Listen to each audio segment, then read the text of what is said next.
Juan Pedro Martinez was a 10-year-old boy from Fuente Álamo, Murcia, who in 1986, after a devastating truck accident that claimed the lives of both his parents, seemingly vanished off the face of the earth. Juan's father, Andres Martinez, had been a truck driver who often brought along his wife and young son on some of his trips through the northern parts of Spain. Only this time, however, the trucker was making the long and winding journey down the Somosierra mountains, carrying not only his family in tow, but about 5,000 gallons of sulfuric acid. Now, what should have been a very normal and easy trip for the experienced truck driver very quickly turned into not only a devastating car accident, an almost ecological disaster, but also the heartbreaking search for Juan Pedro Martinez. Because even after all was said and done, and the cleanup was well underway, the question hung heavily over the heads of investigators: where was Juan? So join me today while we take a look at what Interpol would dub the strangest missing person case in Europe, the missing boy of Somosierra. I'm your host, Andy, and this is Strange and Unexplained.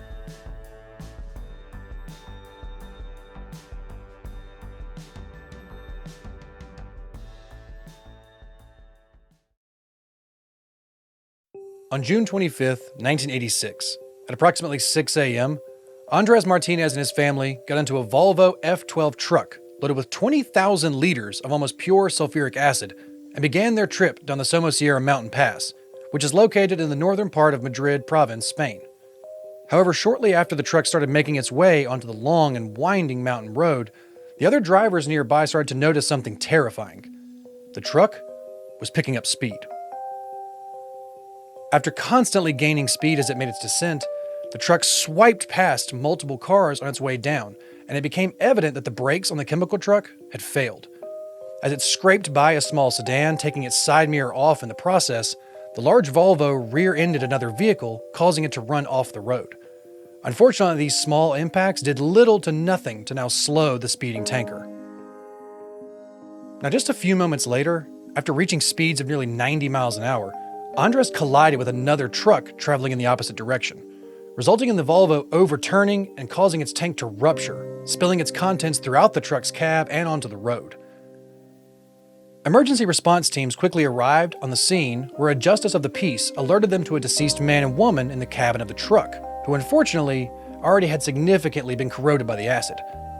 Since these individuals were the only fatalities in the accident, the focus of the responders shifted towards evacuating the injured drivers and trying to contain the spread of the chemicals. Doing so by quickly bringing in sand and lime to neutralize it before it could reach the nearby Duraton River and cause real ecological damage to the area.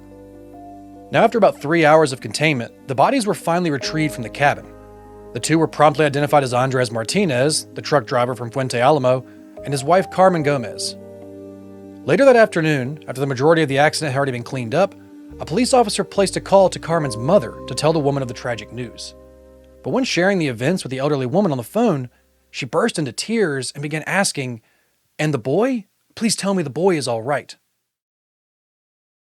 Juan Pedro Martinez was the only child of his parents and had never taken a long journey like this one with his father before.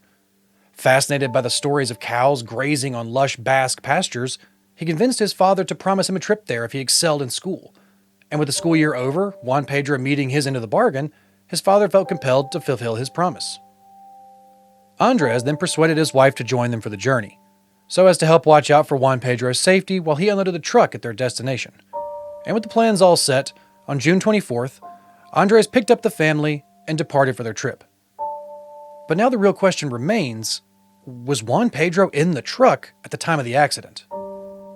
Examination of the cabin revealed child-oriented cassette tapes and boys' clothing in the rear of the cabin, yet the child was nowhere to be found. The truck was then lifted with a crane in order to determine if the child had fallen outside during the impact and was trapped beneath the vehicle, as Juan Pedro unfortunately would not have been wearing a seatbelt. Now, despite these efforts, however, there were no signs of Juan Pedro anywhere. Various groups, including law enforcement, volunteers, students, and the military, conducted extensive searches of the area for days in hopes of locating the child or any evidence of his presence. They even dug through all the sand and lime that the rescuers had spread, suspecting that maybe Juan had been accidentally buried in the rush to cover all the spill. Sadly, they only discovered the sole of a running shoe, but it was a different size than Juan Pedro's, suggesting that it had been there prior to the accident. Now certainly, the notion that the truck was transporting sulfuric acid, resulting in the cabin being drenched in it and a child going missing, was not overlooked by anyone. However, chemists dismissed the possibility that Juan Pedro's body could have been dissolved by the acid without leaving any evidence behind. Now, according to their research, for complete dissolution to occur, the body would need to be fully submerged in the acid rather than it just being showered with it. Through experiments using animal and human remains, it was determined that even if the body had landed in a flooded ditch or an enclosed area within the cabin acting as a makeshift tub, it would have taken at least 24 hours for all soft tissue to be lost and up to 5 days for the bones to be significantly affected. Furthermore, non-reactive elements such as hair, nails, teeth, and parts of clothing would have still been recovered even in such a scenario, and the absence of such and any evidence led to the conclusion that Juan Pedro's disappearance is still unresolved. The intact tachometer of the truck was able to be recovered, and it provided some key information to the family's scheduled stops. After a few brief stops as well as one for fuel, the family paused briefly at an inn for a quick bite to eat. The waiter at the inn easily recalled serving the family, who ordered 2 coffees for the parents and a piece of cake for the child. They enjoyed their meal, settled their bill, and departed without any incident. While the waiter did not witness them leave in a vehicle, he later noticed a tanker truck exiting the parking lot. At this stage, the family's journey appeared to be proceeding as expected. That tachometer was also able to indicate some unusual activity during the truck's journey up the mountain pass. The truck made a total of 12 stops, with the shortest lasting less than 1 second and the longest stop occurring near the summit lasting about 20 seconds. Truck drivers familiar with this route have stated that making more than 1 stop is unnecessary, especially if they had recently already stopped at the inn, like Martinez. Now, despite the initial assumptions, there was no traffic congestion at the time of the incident that would warrant nearly as many stops. Additionally, further inspection of the crashed truck revealed that the Volvo's brakes were completely fine, telling officers that the speeding was done on purpose. The driver, who was forced off the road from behind by Andres, reported that immediately following the accident, a white Nissan Vanette pulled up beside his vehicle. The van was driven by a man with a mustache, speaking in a foreign accent, accompanied by a blonde woman. The man reassured the driver that everything was fine and explained that the woman, his wife, was a nurse. The woman briefly examined the driver's injuries before departing to assist the truck involved with the head-on collision. The van nor its occupants, however, were ever seen again after that moment. It's widely speculated now that the family may have become entangled in a chance encounter with drug traffickers. Allegedly, there was a police checkpoint in Somosierra that morning. In order to pass safely, it's believed that the smugglers may have coerced Andres and his family to transport narcotics for them by stopping the truck along its way up. Some still suggest that Andres declined that offer, leading the smugglers to kidnap the child and Andres chasing after them with the truck until the unfortunate accident. Conversely, however, skeptics argue that Andres may have accepted the offer, resulting in Juan being taken as some sort of collateral by the traffickers, who then may have retrieved the drugs from the truck cabin before authorities were ever able to arrive. In either scenario, it's assumed that the traffickers disposed of the child to eliminate any witness. Other theories propose involvement from cults or organ traffickers, suggesting Juan Pedro may have been abducted on the journey up with his father pursuing the culprits down the mountain pass. In 1987, a reputable newspaper, El País, reported that traces of heroin were discovered in the truck. Surprisingly, the drugs were found in the tanker rather than in the cabin, which raised doubts about the likelihood of a random encounter.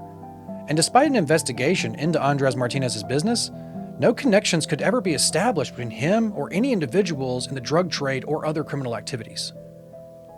One officer investigating the case suggested a different theory known as the Good Samaritan hypothesis. This theory posits that an individual, potentially the couple in the white van, found Juan Pedro severely injured at the scene of the accident and attempted to transport him to a hospital themselves. However, they theorized that Juan Pedro likely passed away before they were able to arrive, prompting them to dispose of the body in order to prevent themselves from appearing suspicious. Several days after the accident, there were reports of the boy being sighted in Bilbao, supposedly reaching the end of his journey. However, this sighting was thoroughly investigated and it led nowhere. Another account, shortly afterwards, was provided by a driving school instructor, who informed the authorities that he had encountered a child in downtown Madrid in May of 1987. Now, according to the instructor, an elderly blind woman from a foreign country had visited his establishment seeking directions to the American embassy. She claimed that her family had recently fled Iran and had been surviving on donations. Accompanying her, however, was a young boy around 10 or 11 years old, who spoke Spanish with an Andalusian accent, and he appeared disoriented. But when the instructor asked about the boy, the woman evaded all of his questions. It wasn't until later that the instructor identified the child as Juan Pedro Martinez when his picture was broadcast on television. The man firmly believed that the boy was Juan Pedro, and that he was at the Red Cross where the woman claimed they were receiving food. He went and visited multiple times, however, only to find no trace of the woman or the young boy. It can be stated, though, now both the police and Juan Pedro's relatives did not believe the instructor's claims at the time. With no further sightings of Juan Pedro over recent years, the case unfortunately has gone cold. While other family members still hope that one day they may finally have answers to what happened to the young boy, the police and investigators had to sadly call off the search after years of no results. With multiple theories still out there today about what truly happened to Juan Pedro, the truth of the matter still stands. 2 people tragically lost their lives that day on that winding mountain pass, and their young son was never seen again. And even though we may never know what became of Juan Pedro Martinez, his disappearance is still one of the most confusing and heartbreaking ones in Spanish history.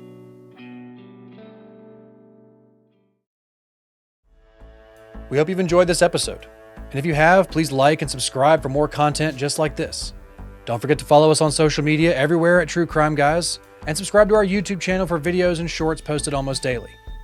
Thank you again for joining us here today at Strange and Unexplained, and we hope to see you again next time.